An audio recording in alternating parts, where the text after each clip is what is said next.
La France. C'est un nom qui résonne dans le monde entier avec ses somptueuses villes dont Paris avec ses monuments illuminés et ses avenues bordées de boutiques de luxe. Nice, la ville où les appartements se vendent 15 000 € le mètre carré. Courchevel avec ses chalets à 10 000 € la semaine et Lyon avec ses quais rénovés et sa vie culturelle florissante. Cette France-là brille. Elle attire des millions de regards et fait rêver. Mais à 30 minutes du RER, le décor change. Des Aubervilliers avec des taux de pauvreté élevés, la Seine-Saint-Denis qui est l'un des départements les plus pauvres de la France métropolitaine et des immeubles en béton. Un habitant sur 3 vit sous le seuil de pauvreté et à 2 heures de route de la Côte d'Azur, des villages avec très peu d'habitants s'éteignent en silence par manque d'écoles, de commerce et de soins car le médecin le plus proche est à des dizaines de kilomètres. Ainsi, 2 France existent.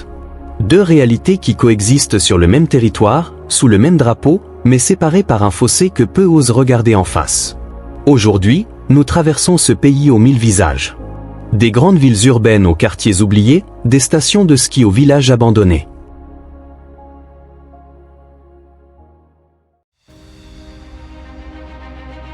En France, la Côte d'Azur incarne depuis toujours une certaine idée de la réussite. Ici, le soleil brille 300 jours par an. Les plages privées affichent complet de mai à septembre. Les restaurants étoilés proposent des menus à 300 €. Les boutiques de la Croisette vendent des sacs qui coûtent plus qu'un SMIC annuel. La promenade des Anglais à Nice accueille chaque jour des milliers de promeneurs. Certains viennent en Ferrari. D'autres en yacht privé amarré au port. Les appartements face à la mer se vendent 15 000 € le mètre carré. Un 3 pièces coûte donc plus d'1 million et il trouve preneur sans difficulté. Cette France attire, séduit et fait rêver le monde entier. Chaque année, des millions de touristes viennent photographier ces paysages de cartes postales et repartent avec l'image d'un pays où tout semble possible, d'un pays où la vie ressemble à un éternel été. Paris aussi incarne ce luxe français à travers les Champs-Élysées, l'avenue Montaigne, la place Vendôme et bien d'autres encore. Les boutiques de haute couture s'alignent, les palaces affichent des tarifs à 1 000 € la nuit et les restaurants gastronomiques ont des mois de liste d'attente. On parle de voyage, de projets, d'avenir. On commande des brunchs à 20 €. On rit. On profite. Cette France-là respire l'insouciance. En hiver, direction les Alpes vers Courchevel, Megève, Val d'Isère, les 3 stations de ski emblématiques de France. Ce sont des stations de ski haut de gamme qui attirent une clientèle fortunée du monde entier. Les chalets se louent à des milliers d'euros la semaine et les restaurants d'altitude proposent des plats à des centaines d'euros. Ici aussi, tout est fait pour le confort. Les pistes sont impeccablement entretenues, les remontées mécaniques sont ultra modernes, les hôtels 5 étoiles offrent des spas, des piscines chauffées et des services de conciergerie. La France des sommets vit au rythme des saisons touristiques. Elle prospère et rayonne. Cette France qui brille existe vraiment et n'est pas une invention. Des millions de gens la vivent chaque jour, travaillent dans ces villes, habitent ces quartiers et fréquentent ces lieux. Pour eux, la France tient ses promesses. Le pays leur offre une qualité de vie exceptionnelle, une culture riche, une gastronomie reconnue et un art de vivre envié dans le monde entier. Mais cette France-là n'est qu'une partie du tableau. Une vitrine. Un reflet partiel d'une réalité bien plus complexe.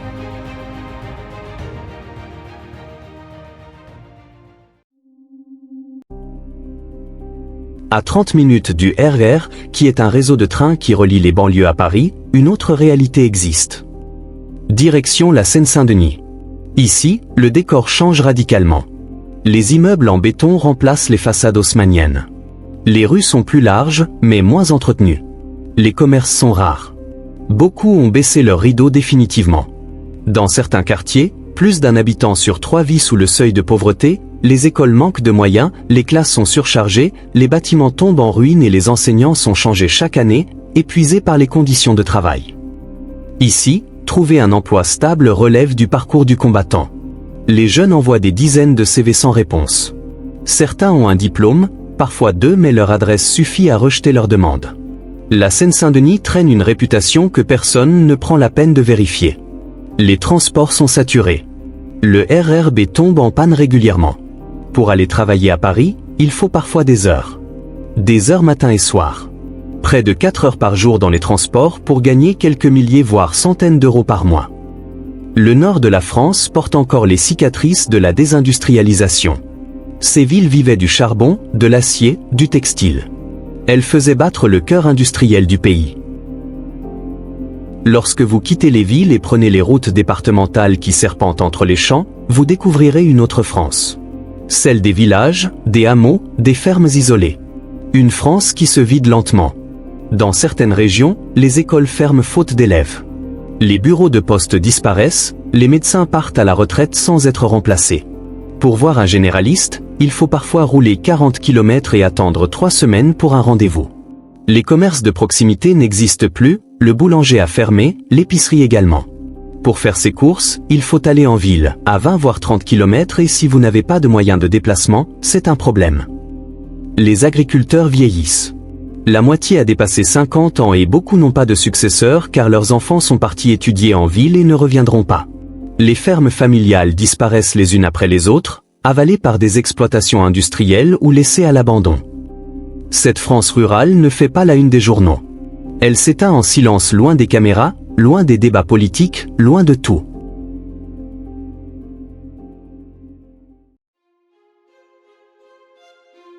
Le contraste le plus brutal se trouve peut-être à Paris. Lorsque vous prenez le RER à Châtelet-Les à direction nord, 30 minutes plus tard, vous êtes à Aubervilliers. Dans le 7e arrondissement, les appartements valent 16 000 € le mètre carré et 3 000 à Aubervilliers. Les enfants du 7e vont dans des écoles privées où les classes comptent peu d'élèves. Par contre, à Aubervilliers, les classes en comptent plus de 30. Dans le 7e, les parcs sont entretenus quotidiennement, les rues sont nettoyées 2 fois par jour, les commerces proposent des produits biologiques, des fleurs fraîches, des pâtisseries fines mais à Aubervilliers, les espaces verts sont rares, les rues sont moins propres et les commerces sont plus modestes. Le taux de pauvreté dans le 7e est de 4%. À Aubervilliers, il dépasse 30%. Le contraste existe aussi sur la Côte d'Azur car Nice affiche 2 visages. Celui de la promenade des Anglais, avec ses palaces et ses restaurants chics et celui des quartiers nord, des Moulins ou de l'Ariane, où la pauvreté s'installe durablement. Sur la promenade des Anglais, les touristes se promènent en short, ils prennent des photos devant la mer, ils commandent des glaces à 10 €. Quelques kilomètres plus loin, dans les quartiers nord, des familles comptent chaque centime. Les enfants portent des vêtements de seconde main et les parents cumulent 2 emplois pour payer le loyer. Nice est l'une des villes les plus inégalitaires de France. Les revenus des plus riches sont 6 à 10 fois supérieurs à ceux des plus pauvres.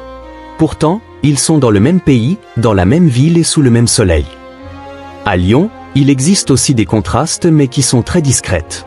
Dans les arrondissements du centre, les immeubles anciens ont été rénovés, les quais du Rhône sont aménagés, les commerces branchés se multiplient, la vie culturelle foisonne et les salaires sont élevés. Mais en périphérie, dans certaines communes de la métropole, la réalité est différente. Les logements sont vétustes, les services publics insuffisants, les transports moins développés et les opportunités d'emploi sont rares. Lyon réussit mais cette réussite ne profite pas à tous. Certains quartiers prospèrent pendant que d'autres s'enfoncent. La distance géographique n'est que de quelques kilomètres mais la distance sociale semble infranchissable. Ce qui frappe le plus, ce n'est pas l'existence de ces deux mondes de la France, mais c'est le fait qu'elles coexistent non loin l'un de l'autre. On peut passer d'un monde à l'autre en 30 minutes de transport, pourtant ces deux mondes ne se parlent pas, ne se comprennent pas et ne se voient même pas. Les habitants du 7e arrondissement ne mettent jamais les pieds à Aubervilliers, les touristes de la promenade des Anglais ignorent l'existence des quartiers nord de Nice et les Lyonnais du centre ne connaissent pas la périphérie. Ce sont là deux France qui partagent le même espace mais vivent dans des univers parallèles.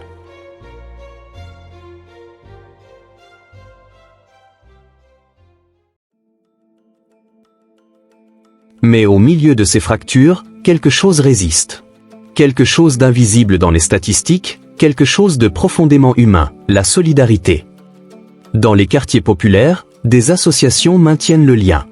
À Aubervilliers, des bénévoles donnent des cours de français aux nouveaux arrivants.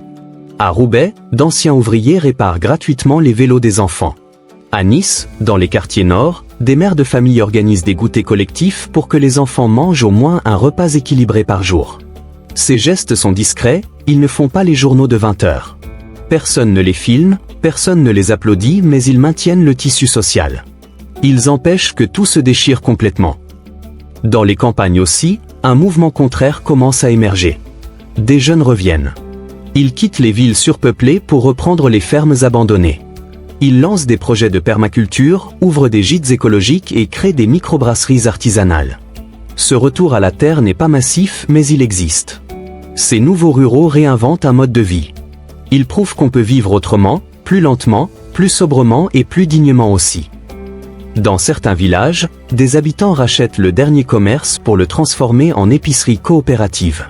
D'autres rouvrent des écoles en créant une classe unique où tous les âges se mélangent. La campagne ne veut pas mourir. Elle cherche donc de nouvelles façons d'exister. Dans les banlieues, une génération invente ses propres solutions. Des collectifs créent des jardins partagés sur des friches, des jeunes montent des entreprises de livraison solidaire et des associations proposent du soutien scolaire gratuit. Ces initiatives ne résolvent pas tout.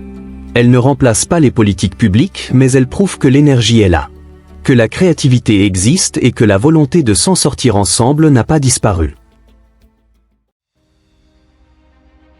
Alors, qu'est-ce que la France aujourd'hui ?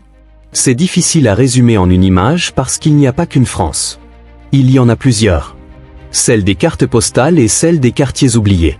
Celle qui prospère et celle qui résiste. Celle qui brille et celle qui s'éteint lentement.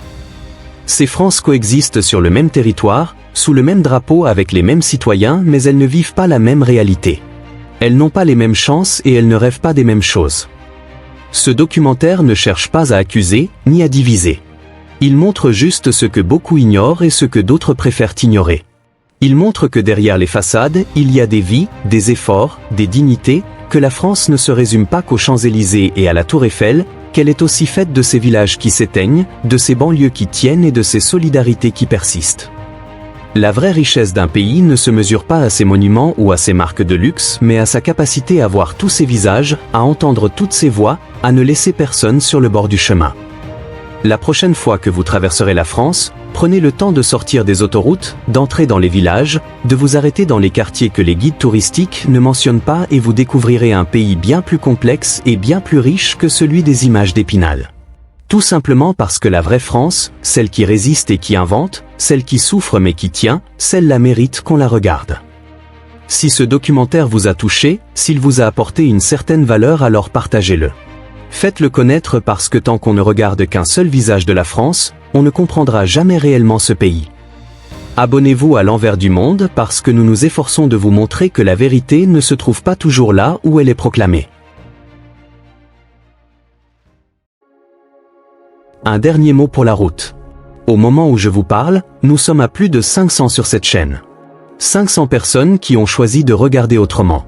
De chercher ce qui se cache derrière les beaux décors, derrière l'illusion des images d'Épinal.